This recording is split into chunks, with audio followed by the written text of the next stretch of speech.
tetragramatón. Esas cuatro letras hebreas, la Yud, Hei, Vav, Hei, que constituyen el nombre santo y sagrado de Dios. En ese sentido, lo importante para deducir cualquier tipo de significado siempre va a ser partir del contexto. Sabemos que Dios le dice a Moisés que Egipto, el rey de Egipto, no lo va a dejar ir si no es por medio de mano dura, ¿verdad? Él dice que extenderá su mano y hará que Egipto sea golpeado con todos sus prodigios y de hecho así fue. 10 asombrosas calamidades después, Dios le dice a Moisés, alza tu vara, extiende la mano sobre el mar, divídelo y entren por lo seco. Él iba a hacer endurecer el corazón de los egipcios para que ellos los persiguieran y fueran eliminados. Y termina diciendo, y cuando sea glorificado en Faraón y en sus carros y en sus jinetes, los egipcios sabrán que yo soy Yud, Hei, Vav, Hei. Pero ahora, es ilógico, es totalmente ilógico que un pueblo quiera conocer el nombre de ese Dios que los va a sacar de la esclavitud, precisamente para conocer por medio de él su carácter, y después ese significado sea olvidado, sea sepultado por la noche de los tiempos. ¿Alguna vez usted se ha preguntado por qué el pueblo judío no pronuncia el nombre santo de Dios revelado a Moisés? Bueno, precisamente por cuestiones de carácter religioso, cuestiones de querer ocultar ciertas verdades, ¿verdad? Que vienen desde los tiempos antiguos. Básicamente, y para no hacer tan largo el asunto, el nombre Yud-Hei Vav-Hei perfectamente puede significar el que afirma su existencia. Eso, por supuesto, no es nada novedoso para nosotros, ya lo hemos venido haciendo, ¿verdad? La yud sería el sufijo de trabajo o acción, la vav de en medio sería un infijo en cuanto a sujetar y afirmar, y la doble hei significaría existir plenamente. Eso no es nada novedoso. Ahora, lo que vamos a ver más adelante sí que va a resultar un poco novedoso y en algunos casos podría resultar hasta chocante. El verbo ser o existir, que parte de una raíz antigua biconsonántica, la doble hey, puede expresarse básicamente en dos formas de uso verbal, ¿verdad? Eh, la forma perfecta y la forma imperfecta. Pero cuando se pasa a la forma de uso nominativa, es decir, cuando ese verbo ser o estar o existir pasa de un verbo a ser un nombre, generalmente en el hebreo la yod se cambia por la letra vav. Así por ejemplo, el nombre de Eva, ¿verdad? Que nosotros conocemos como Eva, viene de la raíz Jai en hebreo, Het Yod, pero cuando se pasa a nombre ya le encontramos como Javá, Het, Vav, Hei al final, para hacer el nombre femenino. Entonces, esa dadora de vida, ¿verdad? Lo que nosotros conocemos en términos latinos como Eva, viene de una raíz que primero tenía como infijo una yud, pero cuando pasa a la forma nominativa, se pasa con el sufijo vav. Bien. Según los diccionarios, ¿verdad? Ambas formas, tanto la forma que lleva la yud como la tienen la vav, tienen que ver con existir, con respirar, con todo aquello que indique que algo o alguien está plenamente vivo. Ahora, este verbo se puede expresar en dos tiempos verbales que tiene el hebreo. El tiempo perfecto, una acción finalizada, y el tiempo imperfecto, una acción aún no finalizada, algo que puede ser o generalmente que está haciendo. Y ahí es donde interviene la letra yod al principio. con la letra que comienza el tetragrama. Incluso hasta podríamos formar caracteres binarios con estas dos combinaciones, y entonces ahí sí el hebreo se vuelve un lenguaje sumamente sofisticado. Génesis 1.1, perdón, Génesis 1.3 denota específicamente estos cambios de tiempo verbales, ¿verdad? Sea la luz, y luego Vaihi Or, ¿verdad? Yehi Or y luego Vaihir O, sea, y la luz fue. Pero aquí lo que hay es una Vav que revierte el tiempo, que es otra manera del hebreo de cambiar de perfecto a imperfecto, porque lo normal seguía Veheye, ¿verdad? Entonces, Yehi por Heye, ¿verdad? Que son las dos formas de los verbos hebreos. Ahora, en su forma, digámoslo, especial, este verbo, es decir, con la Vav, cuando se usa en modo nominativo, tiene correspondencia también con los tiempos verbales, porque ese es su origen. Entonces,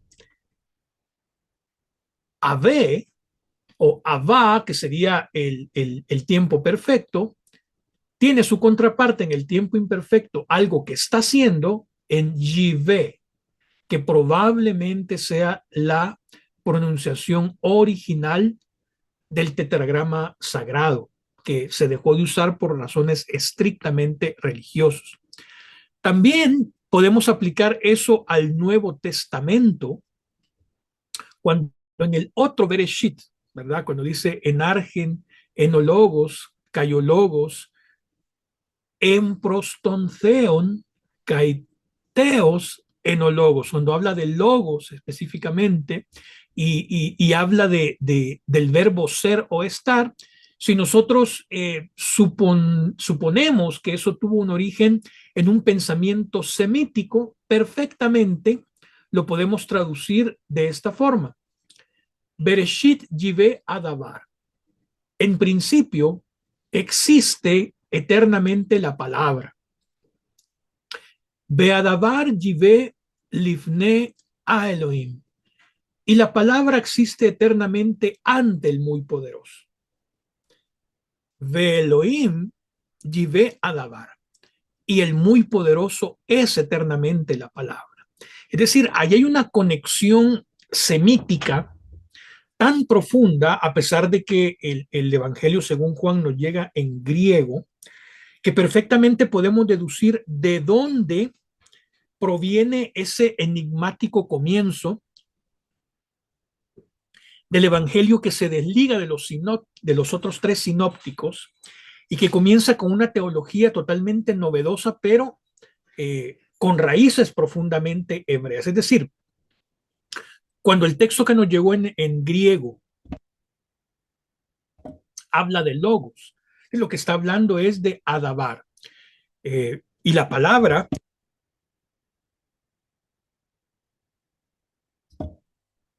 en estos términos es una acción, ¿verdad? Es el ejecutivo de Dios, para hacerlo en términos ultramodernos. Todos estos caracteres del paleohebreo, que los escribas de Qumran nunca se atrevieron a escribirlos en los caracteres cuadrados caldeos, sino que siempre en los textos de Qumran encontramos que el texto venía siendo escrito en los caracteres cuadrados caldeos porque esa era la lengua franca en esa época, y cuando se debía de escribir el nombre santo de Dios se regresaban al paleohebreo por cuestiones de que esa había sido la lengua original en que se comenzó a escribir la lengua hebrea. Ampliando un poco la pregunta de uno de sus compañeros, nunca se ha encontrado un vestigio, ni siquiera una palabra, ni una frase de la Biblia hebrea del Antiguo Testamento en lo que se conoce técnicamente como proto-sinaítico o pictografías. Lo más antiguo que siempre se encontró es en paleohebreo, este tipo de escritura específicamente. Ahora, tradicionalmente, ¿qué es lo que se nos ha enseñado acerca del nombre santo de Dios? Bueno, se nos ha enseñado, ¿verdad?, de las raíces, de ser, existir, se nos ha enseñado lo que ya habíamos viniendo. Algunos significados, probablemente Yahvé signifique el que hace existir, ¿verdad? Porque tiene las vocales de Yavné. Otro, como ya lo expliqué, Jehová, viene de una malinterpretación de que las vocales Adonai hayan sido colocadas encima del nombre santo para volverlo impronunciable, ¿verdad? Pero al leer las vocales de Adonai combinadas con Yahvé, surge Jehová, ¿verdad? Como lo interpretaron los sabios del siglo XVI-XVII, pero eso es un error, ¿verdad? Es un error de desconocimiento, es no saber que los judíos colocaron las vocales de Adonai en Yahvé para volver el nombre impronunciable específicamente. También hay explicaciones rabínicas que dicen que es un acrónico, ¿verdad? Yahvé, el que será, el que fue y el que es, ¿verdad? Pero básicamente son interpretaciones mucho más piadoso religiosas que con fundamentos científicos. Pero recordemos la preocupación de Moisés. ¿Cuál es su nombre? ¿Qué le voy a responder cuando ellos, los israelitas, me pregunten cuál es su nombre? Dios le pregunta a Moisés, yo soy el que soy. Y añadió, así dirás a israelitas, yo soy, me ha enviado a vosotros. El famoso Eye, Asher, Eye, que después es cambiado específicamente por el tetragrama, cuando Dios le sigue diciendo a Moisés, así dirás a los israelitas, Yahvé, el Dios de vuestros padres, el Dios de Abraham, el Dios de Isaac, el Dios de Jacob, me ha enviado a vosotros. Y ese es el nombre con que se le va a recordar a él para siempre, porque Eye significa yo soy, ¿verdad? Eh, Mientras que Yivé significaría el que es, ¿verdad? El que existe plenamente. Entonces, no lo van a estar diciendo en primera persona cuando se puede decir específicamente nominativamente en tercera persona.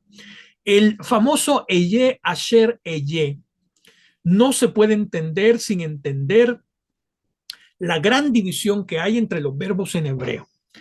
El perfecto implica pasado y presente y el imperfecto futuro, presente y aún un estado potencial que solo aparece en las lenguas semíticas. Por ejemplo, el verbo katavti, yo escribí. El verbo echtov, yo escribiré. O kotev, yo escribo, representan ese tipo de estados que nosotros conocemos en nuestra concepción occidental como pasado, futuro y presente. En ese sentido, el tetragrama, Haiti, ¿verdad? Con otros términos, puede también permutarse en las conjugaciones, así como hacemos las conjugaciones en español. Yo fui, Haiti. Eye, yo seré. Pero ¿cómo se dirá yo soy? Resulta que así como Kotev es yo escribo, ¿verdad? En hebreo, oye, es yo soy en hebreo, pero este no se usa porque contiene las 4 letras del tetragrama y los judíos lo toman como una falta de respeto. Por lo tanto, en vez de usar el presente gramatical, utilizan el imperfecto, que más que todo se usa para futuro, como presente, ¿verdad? Yo soy, ¿verdad? Eye, hacer eye, puede traducirse perfectamente como yo sigo siendo el que soy, ¿verdad? Es decir, no hay permutabilidad en mí. De alguna manera, en otra parte de la Biblia aparece yo soy Yahvé, no cambio. Eso es lo que significa esencialmente Eye, Asher, Eye. Ahora bien, pasando el nombre específicamente y viendo las 4 letras que lo conforman para analizarlas una y cada una, la letra Yod en su estilo pictográfico es la figura de un brazo y una mano. Por lo tanto, el significado de la letra es todo aquello que se hace concretamente con el brazo y la mano. Trabajar, hacer, provocar algo, tirar, las funciones que hace la mano. La letra Hey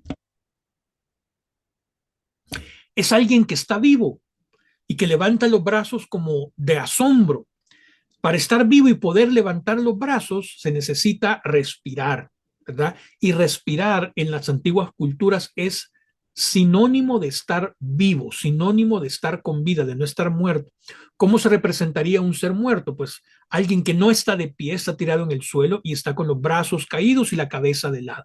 Pero este ser representado acá por la letra G está completamente vivo.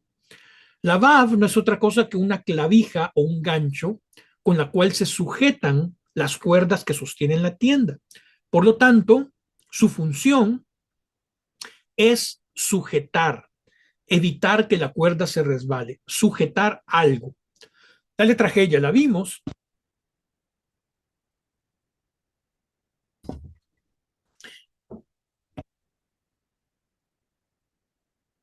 Perdón, debo beber agua. Pero la última frase desde el hebreo, Vaideu Mitzrim, Kiani, y sabrán los egipcios que yo soy Yud, Hei, Vav, Hei. Pero, ¿qué significado tenía después de 10 grandes calamidades el nombre Yod, Hei, Vav, Hei? Yivé, probablemente, desde la parte técnica del hebreo, para los egipcios, porque este nombre no solo denotaba la plena existencia, ¿verdad? Alguien básicamente indestructible es lo que quiere decir, sino que también era un nombre de guerra. Acuérdense que también hay Yahvé Sebaot, ¿verdad? Yahvé es un comandante militar que guía las batallas hacia el triunfo. Entonces eso es bien importante tenerlo presente. Si tomamos en cuenta la raíz padre de en medio, la Hei y la Vav, y no la doble Hei, que ya vimos que significa la plena existencia. Si tomamos la Yod como un prefijo y la Hei final como un sufijo ¿verdad? Masculino, no A femenino en ningún caso, entonces nos quedemos con una raíz padre que es la que verdaderamente nos va a dar el doble sentido del nombre. El pictograma representa a uno que está mirando una gran visión con sus manos levantadas como diciendo, he aquí.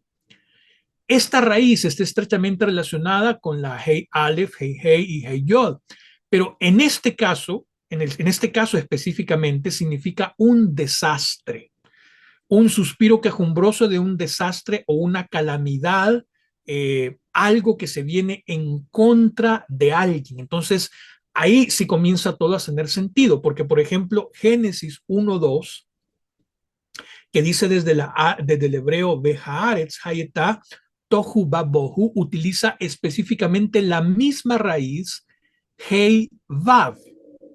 ¿Para qué? Para decirnos que la tierra, de alguna forma creada en un estado perfecto, ha caído, ha llegado a estar, que es el pretérito pluscuamperfecto que representa hayetá, ¿verdad? El verbo hebreo cero, estar, ha llegado a estar en un completo y devastador desastre, es decir, la misma raíz que tiene en medio, en su segundo significado, en su doble sentido, es lo que quiero decir específicamente, para decir que la tierra había caído en un desastre o calamidad tremenda, es la que se utiliza también para poner en contra de los egipcios todo ese poder de Dios y hacerles caer en cuenta que sobre ellos había caído un todopoderoso, un Dios, que también es capaz de causarle tremendos desastres a sus enemigos. Al agregar la hei como un sufijo se produce una raíz hija de una raíz padre, y el agregar la yud específicamente se vuelve un tiempo imperfecto, es decir, aquel que es capaz de causar algo.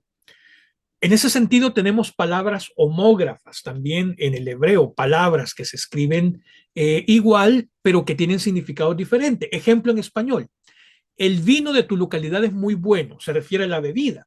Pero cuando decimos el joven vino procedente de tu localidad, se refiere al verbo venir. Pero ambas palabras, vino, la bebida, y vino del verbo, se escriben exactamente igual. Lo mismo podría estar sucediendo con el tetragrama sagrado, ¿verdad?